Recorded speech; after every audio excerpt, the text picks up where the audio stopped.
Om Sri Sai Ram, Gita Vahini, Chapter-07. Dharma, its decline and resurrection. Arjuna as Krishna's closest devotee. Arjuna wonders how Krishna could know Surya and Manu. When the dharma that has been laid down declines, I incarnate in a human form from the state of formlessness in order to revive it and protect it and save the good from fear, said Krishna. Now this statement might cause some misgiving. You may ask, will not common people then conclude that dharma is something liable to decline and decay? Will they not condemn dharma as neither eternal nor truth?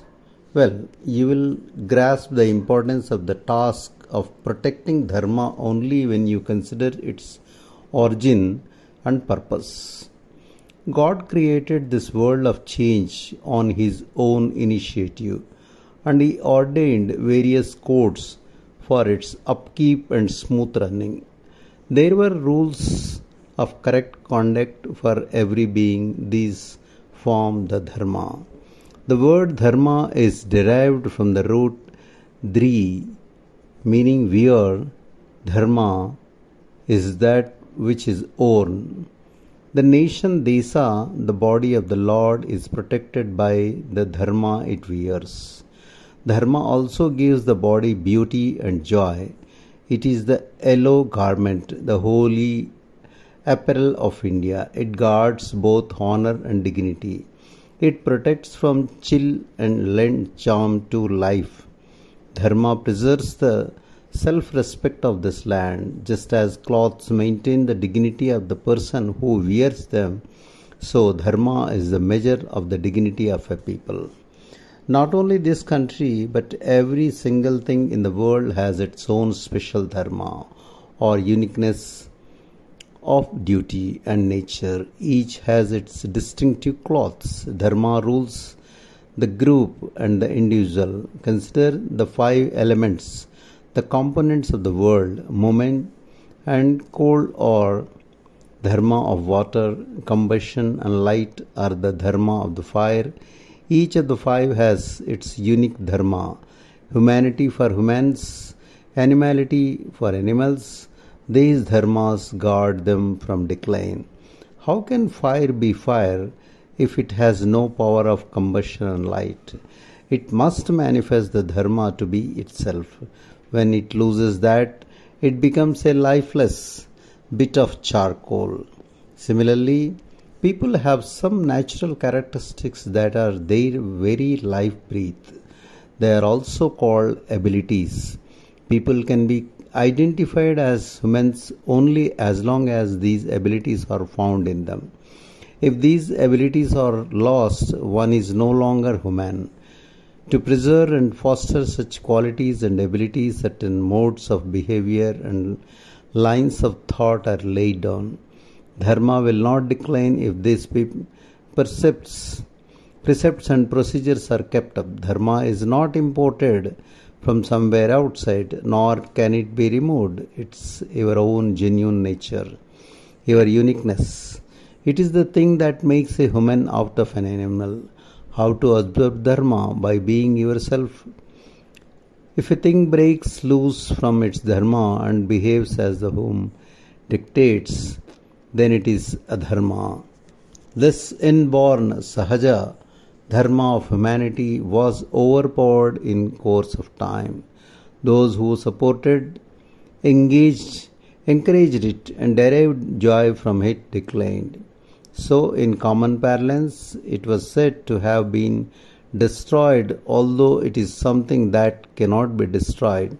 It is only like the weed overpowering the crop. So the establishment of dharma is only weeding the field. Now, in this iron age, Kali Yuga, dharma has become a mere matter of words. Dharma is not just the magical manipulation of words. This must be clearly understood. What has to be spoken is truth. What has to be acted is dharma. Speak the truth. Do your duty, Satyam Vada Dharmam Chara, has been the clarion call of the Upanishads, the repositories of Indian culture. These glorious teachings have been forgotten today. They have been turned upside down. In fact, speak Dharma is the order of the day. The first step in the decline of Dharma is this descent from deed to word, the belief that a thing is done when it is only uttered. In fact, this is not Dharma. But what is not practiced cannot possess strength. The crocodile's strength depends upon its being in water. The strength of Dharma depends upon its being practiced. It becomes weak when it is taken out of practice and thrown on the sands of words. Truth is a matter of speech. It gets strength when it is practiced in speech. It is difficult to practice it in action. Strength has two meanings here: animal strength and dharmic strength. Bhima had physical strength, but while his elder brother Dharmaja was by his side, Bhima's strength became dharmic. The Pandavas were saved by their adherence to dharmic strength, but for that they would have suffered defeat even in the very beginning. The Pandavas without Dharmaja, whatever their resources, would have been an easy match for their opponents. Just ponder over that. How were the Kauravas destroyed? In spite of their vastly superior resources, they did not have dharmic strength. All they could rely on was sheer animal strength. The day when Dharmaja and Bhima, those who had dharmic strength, moved into the forest, adharma penetrated into the land of the Kauravas. So, the dharma that has now been exiled into the forest has to be restored to the villages and towns in order to establish plenty, prosperity and peace to the world. From the reins of dharma lessons, the world has to enter the era of dharma. Special effort is called for when you cultivate a crop. No effort is necessary when weeds and wild grass are allowed to grow. The valuable crop of inborn sahaja dharma has to be cultivated with all care and attention. When dharma is practiced, the lack of dharma will decline by itself. No special exertion is needed for putting it out of action. Therefore, in this present context, the establishment of dharma means the growth of the practice of dharma. What does it mean when people say the sun has set, only it is not visible to us? So too, simply because dharma is not evident, you cannot say it has gone out of existence. How can it go out of existence? If it goes, it cannot be truth or dharma. Dharma, since it is associated with truth, it is indestructible. The real establishment of dharma, dharma sthapana, is to make the dharma that has become hidden visible. Once again, Krishna is doing exactly that. Using Arjuna as an instrument, he is bringing to light the codes of conduct and modes of thought that were laid down as dharma from the very beginning, and once again enforcing their practice. This is referred to as the rising of dharma. Dharmodharana is reviving something that is lost. This work cannot be carried out by ordinary people. So, the universal basis, the universal Lord, has to assume the task himself. He alone is all powerful. He is teaching the world through Arjuna. If Arjuna were an individual like others, he could not be the recipient and transmitter of this great teaching. So, you must infer that Arjuna was really a great man. He is a hero who has defeated not merely the outer foes but even the inner ones. Weak hearts cannot grasp the Gita and put it into practice. It is with this full knowledge and this high purpose that Krishna selected Arjuna as the vehicle and showed on him his grace. Once, while Krishna was conversing intimately with Arjuna, he made this statement: note the overpowering grace that Krishna showed. Arjuna, you are my closest devotee. Not only that, you are my dearest friend. I have no friend as dear as you are. That's why I taught you the supreme secret teaching. Reflect on this. Many in the world are only self-styled devotees. The Lord has not accepted them as such. To get the title from the Lord Himself is great good fortune, and that is the highest credential. The devotee must melt the heart of the Lord and get from Him the acknowledgement of devotion. If the title is taken by oneself, it gives paltry satisfaction, not genuine joy. Arjuna was the only person who got the title of devotee from the Lord Himself. So you can understand how pure-hearted, how deserving Arjuna was. You might say 100 things about yourself. You might advance this claim and that, but you must show the acknowledgement from the Lord. Without that, all your talk is empty boast. Devotion must be owned by implicit obedience.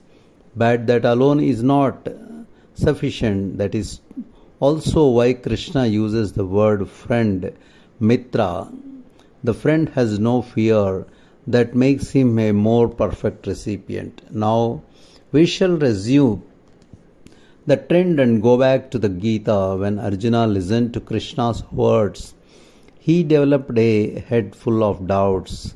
He became agitated. Not only he, but all people nowadays are worried by doubts. Moreover, in the complex spiritual field and the field of knowledge concerning Godhead, there are two possible interpretations, the outer and the inner. Ordinary people accept the outer, while those who have some experience of the Lord seek to know the inner. As the saying goes, like the mole in the eye, the stone in the shoe, the thorn in the foot, the faction in the home, is this doubt in the brain. When such doubts assail Arjuna, who is the representative human, it means they are humanity's own doubts. They can be solved only by Madhava, Krishna, who is behind and above humanity. That is why Krishna is ready by Arjuna's side to remove any doubt and plant joy in the heart. Now, what exactly is the doubt? Krishna was born at the end of third era, Dwapara Yuga. Surya and Manu are people of the past. How then could these two meet Krishna? It cannot be a physical relationship. For many generations separate Krishna from the other two. Krishna is Arjuna's contemporary. So how did Krishna teach this yoga to Surya? To sit quietly listening to unbelievable stories is itself a sign of poverty of intellect. Every moment Arjuna's uneasiness increased. This was observed by Krishna, who is everywhere and in everywhere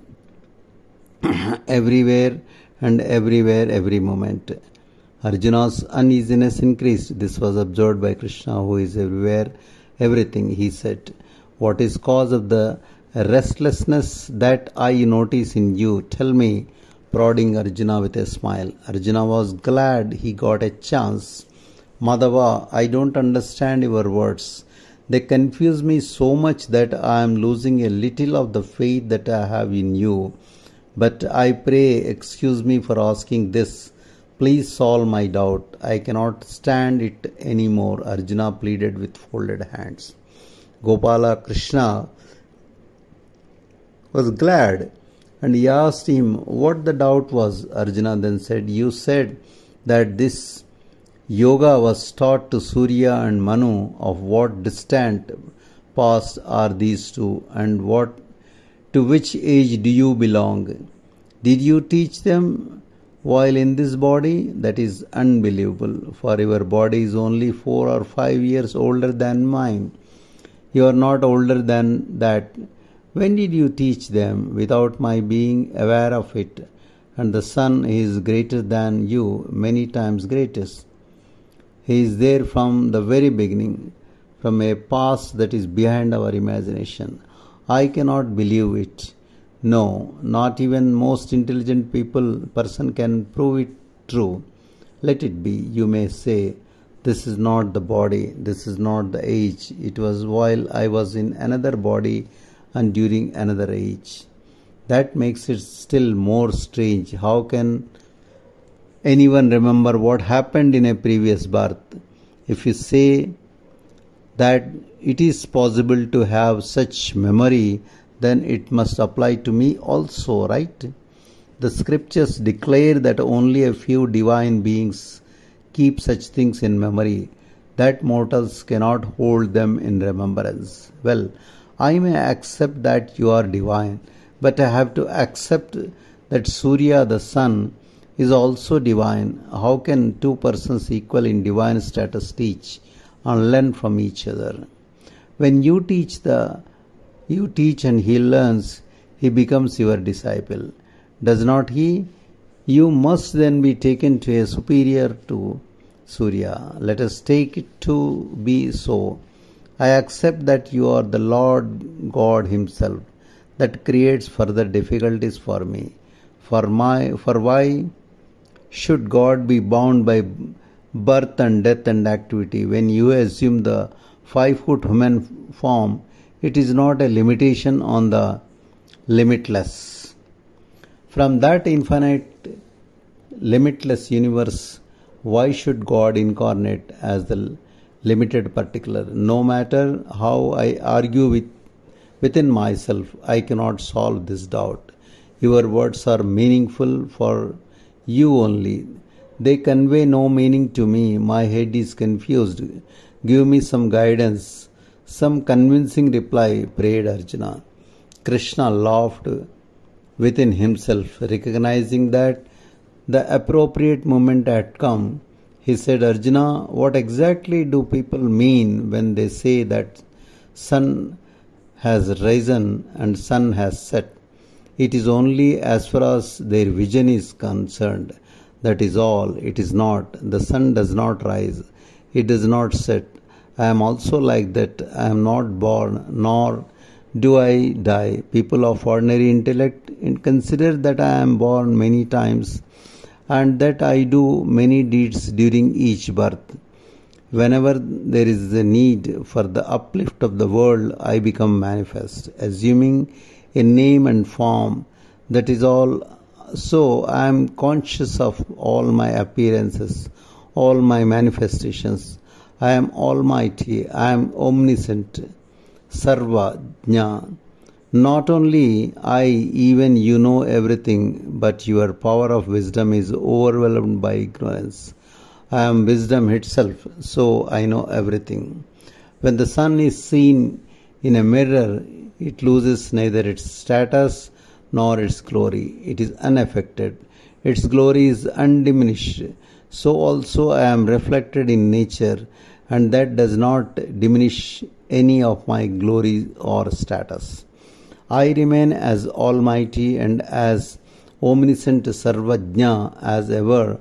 I am birthless, immortal. Humans are born as a result of the merit and demerit of previous births. Perhaps you think that this holds true for avatars also. No, yours is a karmic birth. Mine is a birth of divine play. Prayers of the good are the cause of my birth. The misdeeds of the wicked are also the cause. Jai Sai Ram.